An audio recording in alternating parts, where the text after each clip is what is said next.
This conference will now be recorded.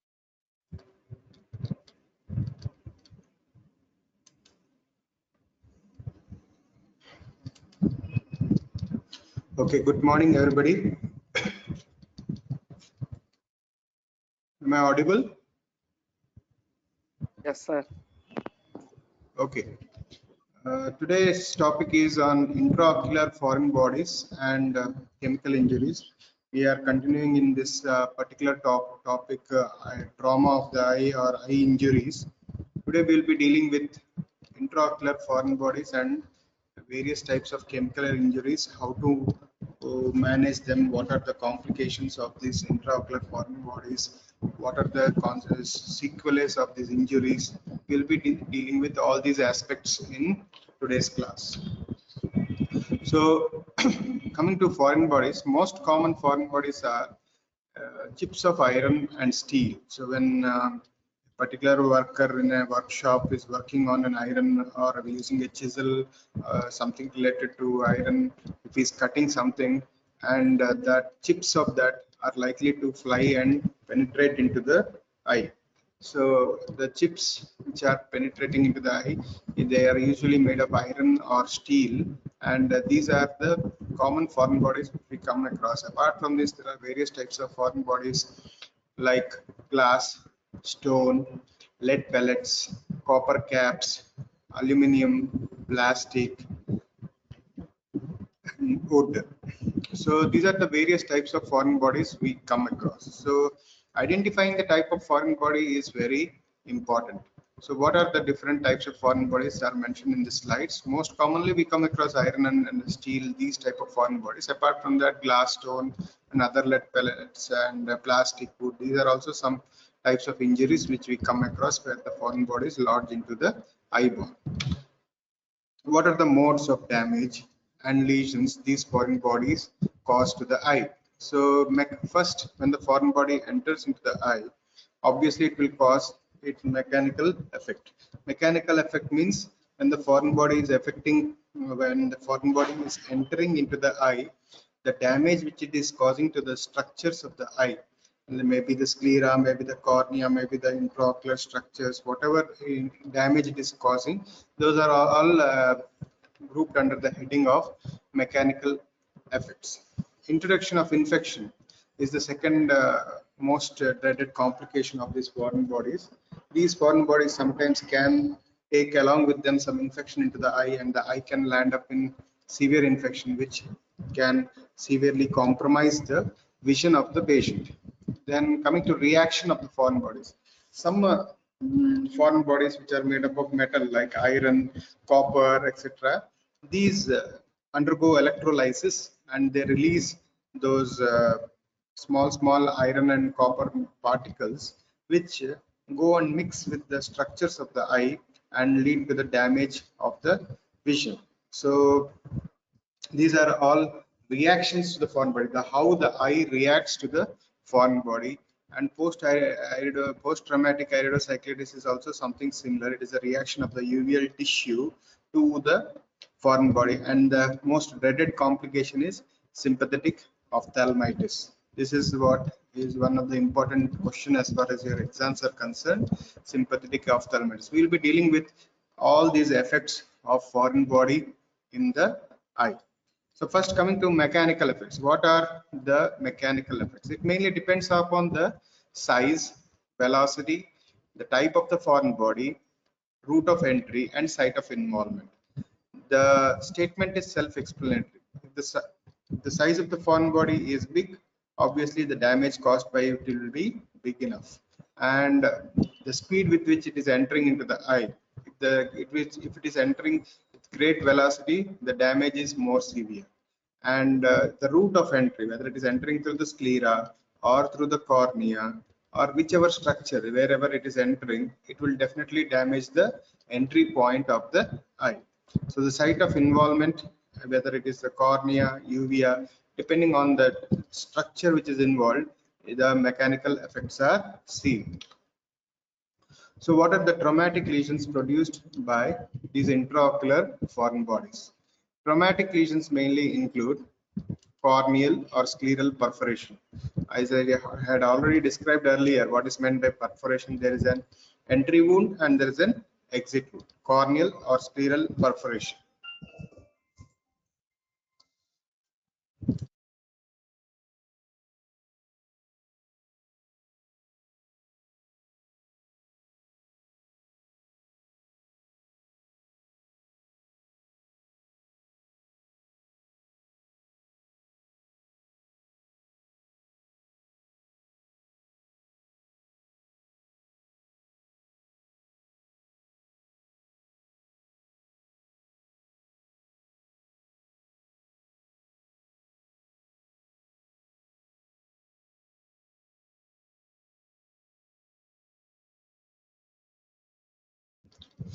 So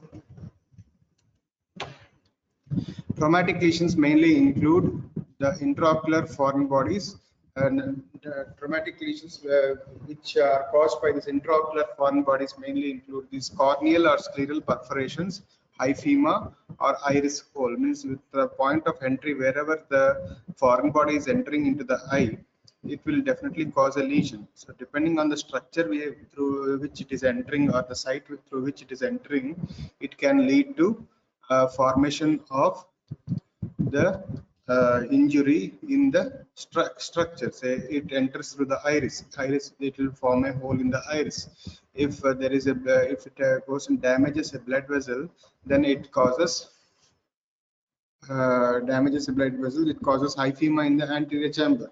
If it goes and touches the lens or it damages the anterior lens capsule, it can lead to traumatic cataract or a rupture of the lens. If there is a bleeding into the vitreous, then it can lead to vitreous hemorrhage. If the choroidal rupture is there or choroidal perforation is there, then choroidal damage is imminent. So depending on the site where it is entering and the structure which is involved, the usually various types of lesions which are commonly seen are holes, hemorrhages, edema in case of retina, retinal detachment, choroidal perforations in case of choroid, in vitreous. So depending on each structure, which from the anterior to the posterior, cornea, anterior chamber, iris, lens, vitreous, retina, choroid, sclera. So which structure is involved, that particular damage, structure damage has to be identified through the route of entry. So these are the various traumatic lesions which are produced by the intraocular foreign bodies. So now how to locate the foreign bodies. Usually if you see the foreign bodies, location of intraocular foreign from the anterior chamber to the posterior, this is from the entry point to the exit point. First you have to localize where is the entry point and the direction of its entry point. If you see here, you can see here if the foreign body, if the velocity of foreign body is very high, it can just enter from here and exit from here. So that is called through and through perforation. So from entry point here, it can just exit to the point 8. So that is total perforation. Then if the velocity is not adequate, it can just enter the cornea and drop into the anterior chamber. So these are the various locations which you have to check where the foreign body is likely to be present. So it can be in the iris, on the iris, it can be in the lens or within the on the anterior lens capsule, rupture can be there, or it can be lodged in the lens, in the vitreous, in the retina, in the choroid, in the sclera, or it might exit the sclera and go into the peripheral orbital space. So these are the various spaces which are involved in case of in case of intraocular foreign body, or where you can locate the intraocular foreign body. It usually depends on the size of the foreign body. So when the foreign body enters the eye, it usually carries with it some infection. So this is the common complication which we come across in case of foreign body, endophthalmitis or ophthalmitis. Endophthalmitis is nothing but infection of the intraocular contents of the eyeball. When the sclera is also involved, then it is called as panophthalmitis. What are the reactions of the foreign body? Sometimes the foreign body can give rise to no reaction at all, or just it can give rise to local irritative effect or encapsulation like aluminum, which causes only encapsulation. Sometimes it can give rise to suppurative reaction or pus formation in case of zinc and mercury foreign bodies. Specific reactions are given some name. When the foreign body is made up of metal like iron, it is called as siderosis bulbi, and when the foreign body is made up of metal mainly of copper, it is called as chalcosis. So now what are these features of siderosis bulbi? When iron foreign body is present within the eye, it usually undergoes electrolytic dissociation and leads to degenerative changes. So these degenerative changes can occur from a period of 2 months to 2 years. And what are the effects of that? It can cause rusty epithelium on the anterior lens capsule. These are the features which are used to identify the features of siderosis bulbi. So the epithelium becomes rusty on the anterior capsule. The iris changes its color, so it is called as heterochromia iridis, and there is pigmentary degeneration of the retina, and secondary open angle glaucoma is one complication which can occur. Chalcosis is nothing but due to copper. So what do you come across? We come across a ring called as Kaiser-Fisher ring. It's also called as KF ring. It is deposition of the copper pigments along the Descemet's membrane in the periphery near the limbus in the cornea. Sunflower cataract. This is a sunflower cataract which you commonly come across in patients with chalcosis. And retina golden plaques are on the posterior pole are seen. In the retina, you come across golden plaques on the posterior pole. So these are some of the manifestations of specific manifestations of some metals like siderosis bulbi and chalcosis. Siderosis bulbi is mainly due to iron particles, and chalcosis is mainly due to copper particles. So now, how do you manage an intraocular foreign body? So first thing is to localize the foreign body. There are various methods to localize foreign body. You can use X-ray, CT scan, or ultrasound, but you should never use an MRI if you are suspecting a metallic foreign body, because MRI is having high magnetic radiation, so which can increase the damage of the intraocular structures. So MRI is usually contraindicated. MRI should never be attempted unless you are very sure that it is not a metallic foreign body. So CT scan, ultrasound, and X-rays are common modalities of investigation. You place a ring on the limbus and you try to locate the foreign body where exactly, how far it is from the limbus. So this ring is attached to the limbus of the cornea, and then X-ray is taken both AP and lateral view, and you try to localize the foreign body. Once you have localized the foreign body by whichever investigation you have proceeded with, then you have to identify where the foreign body is and try to remove it. So there are different modalities of removal of foreign bodies. If it is a metallic foreign body like iron, you can use a magnet. But to approach the foreign body here, there is a vitreous in between. So through pars plana, this is the pars plana route. Depending on the size of foreign body, you have to decide the type of surgery. If it is a small foreign body, you can enter through pars plana, and you can remove the vitreous. Complete vitreous, when removal is called as vitrectomy or pars plana vitrectomy. You place a magnet and then you hold the foreign body and remove, so that minimal damage is there. If the foreign body is big in size, you might have to use a scleral incision and get the foreign body into the anterior chamber and remove through the scleral tunnel. So these are the various modalities of management of an intraocular foreign body. Coming to the next topic, what we are going to discuss today is chemical injuries. So when a patient comes to you with chemicals falling in the eye, acidic, alkali, or any other chemicals which are falling, or plant sap which is falling into the eye, what is the first thing you are going to do? How are you going to manage the case? So what are the common chemicals which we come across, chemical injuries or work related injuries which we come across? One is waste or debris, chemical products, plants and animal products, or parts of material or welding torch. All these chemicals can fall into the eye. So when these chemicals fall into the eye, what do they cause? See, there are two types of chemicals which mainly cause injury to the eye. Acid injuries are more severe. Alkali injuries are more severe than the acid injuries because of their deeper penetration, because acid coagulates the surface proteins, which forms a protective barrier from entering into the eye, whereas alkali penetrate into the eye and damage the retina.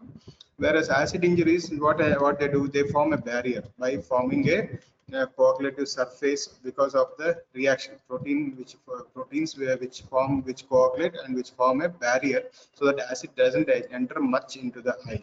So now the next thing is, what are the common alkalis which we come across? We have various alkalis like ammonia, lye, magnesium hydroxide, which is used in crackers, and calcium hydroxide, which is lime, potassium hydroxide. These are all alkalis, all which have OH in their chemical formula. So these alkalis are commonly used in various products which accidentally fall into the eye and cause injuries. And acid injuries are mainly due to sulfuric acid, which are used in batteries, sulfurous acid, hydrochloric acid. All these are the acids which we commonly come across, or acid injuries which we commonly come across, etiologies for acid injuries. Now, what is the pathophysiology in these injuries, chemical injuries? These hydroxyl ion elevate the pH. Once they elevate the pH of the eye, there is saponification of the fatty acids in the cell membrane with the disruption of the cells, and there is necrosis of the surface epithelium. Then the limbal vessels are occluded. So damage to the stroma and the endothelium, anterior chamber, trabecular meshwork, and lens capsule and endothelium. So all these, what in total what they do, they damage the structures of the eyeball by necrosis, by causing saponification or elevating the pH. So this is the common mechanism. So what is your immediate task when you come across a chemical injury? How do you go about managing a case of chemical injury? So the management is mainly in 4 phases. First, immediate management, acute management. Next one is acute management from minutes to 1 week. Early reparative management, that is 1 week to 3 weeks, and late reparative management, that is more than 3 weeks. So you manage the case in various phases. What is the immediate management you are going to do?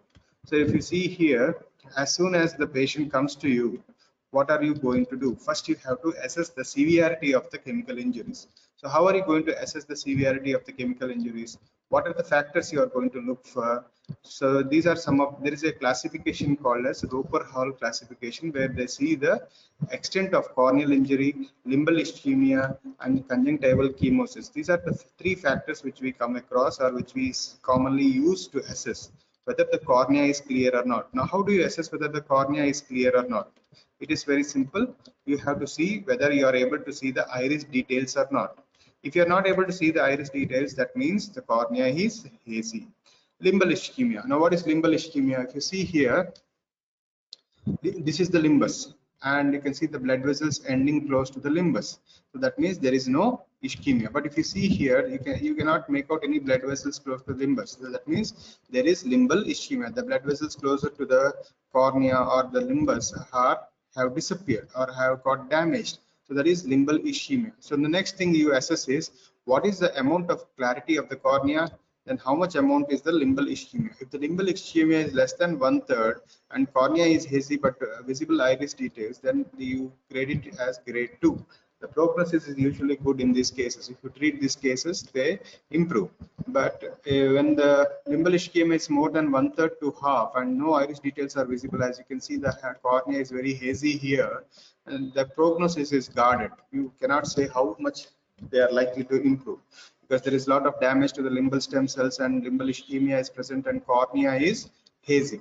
And when it comes to grade 4, the prognosis is very, very poor. Cornea is completely opaque. Limbal ischemia is more than 50%. And you can see there is a lot of coagulation of the conjunctival tissue. The prognosis in this case is very, very guarded and very, very poor. So based on the type of limbal ischemia and clarity of the cornea and conjunctival chemosis, that is nothing but edema of the conjunctiva, you grade the severity of the chemical injury. This is very simple. When the patient comes to you, you examine the patient and you see for these features, and then you assess the grade 1, 2, 3, 4. Out of this, which grade it is. And the next thing, what are you going to do? Immediately, you have to wash the eye with clean water. If ideally, you should wash with normal saline. If normal saline is not available, you use clean water. If clean water is not available or distilled water is not available, you can use the tap water also. clean water should be used to wash off as much chemical as possible, because that will decrease the load of the chemical injury on the eye. This is the first thing you have to do. Immediate wash, copious wash has to be given to the eye. Now, after irrigation, what is the treatment you will start with? You have to give adequate lubricating drops. You have to put steroids here, because that is going to reduce the inflammation and restore the normal pH. And steroids have to be continued only for 10 days, and it has to be stopped after 10 days, because it will if you continue the steroids for more than 10 days, then it is going to delay the healing of the eye.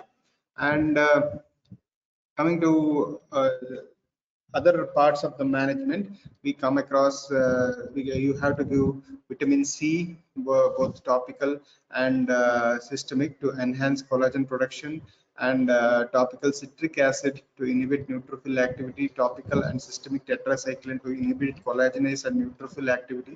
These are some systemic medications which you have to continue along with topical steroids and copious irrigation. Apart from this, to prevent rise in intraocular pressure, you have to also put anti-glaucoma medication. So this is the management for first 7 to 10 days only, because the steroids have to be stopped after 10 days. That is after after 2 weeks you have to stop, so that the healing process is encouraged. So steroids promote epithelialization, delay stromal wound healing, secondary infection, and should not be given more than should not be given after the initial 10 to 14 days. So that's why steroids have a limited role after 14 days after starting treatment. Now, what are the complications we come across? Complications are after a chemical injury, depending on the severity of injury, we come across various types of complications. The cornea can become completely opaque, it can ulcerate, it can perforate, conjunctivalization of the cornea can occur. The conjunctiva can grow onto the cornea because the limbal stem cells are lost, and conjunctiva will grow over the cornea, because limbal stem cells act as a barrier from conjunctiva, which prevents the conjunctiva to grow onto the cornea. But when this injury occurs, the stem cells are lost and the cornea becomes completely opaque. Sometimes the blood vessels also start growing over the cornea, the conjunctiva starts growing over the cornea, there can be corneal ulceration, corneal perforation, and symblephron. Symblephron is nothing but adherence of two surfaces of the conjunctiva, and there can be secondary glaucoma or phthisis bulbi also. Both can occur. Severe glaucoma can occur, or the eye can shrink because of the damage to the ciliary body. It can shrink. That is called as phthisis bulbi. The shrinking of eyeball is called as phthisis bulbi. You can see this complication here. You can see the cornea has completely got opacified and the conjunctiva has grown over to the cornea. The vessels have grown over the cornea. Now this is the symblephron. You can see the bulbar conjunctiva is adherent to the palpebral part of the conjunctiva. This is the example of symblephron. Now, how do you manage once these complications have developed? How do you manage these severe complications or severe issues which are problems associated with these chemical injuries? So conjunctival bands are formed like this by adhesion, or pseudopterygium is formed. You have to divide these conjunctival bands and separate them, and so that they go back into their normal places. Eyelid deformities have to be corrected surgically, and corneal opacity has to be treated by using keratoplasty or keratoprosthesis. So these are the only options which are left. So the severity of the injury will decide the prognosis. That is why I said initially you have to properly assess the severity of injury and then decide the treatment of the eye.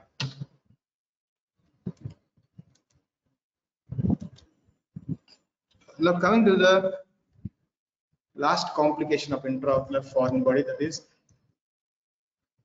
sympathetic ophthalmitis. Now what is sympathetic ophthalmitis? The word itself says something is showing sympathy. Somebody is if one eye is injured, the other eye is showing sympathy to the injured eye. So that is called as sympathetic ophthalmitis. This is in simple terms to understand about sympathetic ophthalmitis. So what I can say, for example, patient's right eye is injured and right eye vision is poor and right eye injury is there, the left eye responds to the right eye injury by giving developing uveitis. So that uveitis or that iridocyclitis or pan uveitis which is occurring in the left eye due to injury to the right eye, it is called as sympathetic ophthalmitis. So the injured eye is called as exciting eye, and the normal or the sound eye is called as a sympathizing eye. So say for example, right eye is injured, right eye is the injured eye, left eye is sympathizing with the right eye, so it is called as sympathizing eye. It usually develops 4 to 8 weeks following on the injury. Say injury occurs today, after 4 to 8 weeks, this sympathetic ophthalmitis usually develops. Earliest development of sympathetic ophthalmitis is around, which has been reported, is around 9th day. So what is the earliest symptom of sympathetic ophthalmitis is decreased near vision. When the patient has decreased near vision, one is finding difficulty in reading, that is called as sympathetic, earliest symptom of sympathetic ophthalmitis. And what is the earliest sign of sympathetic ophthalmitis is retrolental flare. Retrolental flare means behind the lens you can see a flare when you are examining through the slit lamp. Means there are vitreous cells in the vitreous. There are cells in the vitreous which can give rise to retrolental flare cells, and there is an exudation within the vitreous which is visible through the slit lamp. That is the earliest sign which you will detect in case of sympathetic ophthalmitis. So it is a bilateral granulomatous pan uveitis. So it is a pan uveitis. It is not a iridocyclitis or choroiditis. It is a pan uveitis. It involves anterior segment, middle segment, and posterior segment. All the segments of the eye are involved where there is uveitis. So that is why it is called as pan uveitis. So what are the features of these sympathetic ophthalmitis? If you see the picture here, this is the eye which is injured, typically follows a penetrating trauma. This is the injured eye. The other eye, the sympathetic eye, is the other eye. There is a bilateral granulomatous pan uveitis. You can see a lot of granulomas forming here in the iris tissue, and you can see there are granulomatous anterior uveitis. You can see these mutton fat KPs which are present in the normal eye. And when you see the posterior segment, you can come across multifocal choroiditis. So these white patches which are there are called as multifocal choroiditis. They are also known as Dellen-Fuchs nodule, which are commonly seen in the posterior segment when you examine the retina of the patient. So this is the these are the presenting features or clinical features of sympathetic ophthalmitis. The earliest symptom is decreased near vision. Earliest sign is retrolental flare, anterior uveitis, bilateral granulomatous pan uveitis, and in posterior segment Dellen-Fuchs nodules and multifocal choroiditis are the presenting features. So how do you treat a case of sympathetic ophthalmitis? To prevent sympathetic ophthalmitis, the injured eye has to be meticulously repaired. There should not be any irritation to the uveal tissue. You have to put adequate corticosteroids and immunosuppressants. If there are early signs of sympathetic ophthalmitis, the patient has to be started on corticosteroids IV and immunosuppressants also orally to control the inflammation. And to prevent the development of sympathetic ophthalmitis, it is always better to enucleate the exciting eye. The eye which is injured, which has no prognosis for vision. To prevent sympathetic ophthalmitis, it is better to enucleate the exciting eye. So these are the common features of sympathetic ophthalmitis and how you go about treating a case of sympathetic ophthalmitis. So we have seen today what are the various types of intraocular foreign bodies which can enter into the eye, what are the clinical features or effects of the intraocular foreign bodies, what is siderosis bulbi, what is chalcosis. These two are the important questions for you as far as exams are concerned, siderosis bulbi and chalcosis. And then sympathetic ophthalmitis is another important question, and chemical injury grading and treatment is one other important question which we come across commonly in your university exams. So kindly go through the textbook and read up regarding the same. If you have any clarifications, you can always revert back to me. With this, I end my class. Any questions?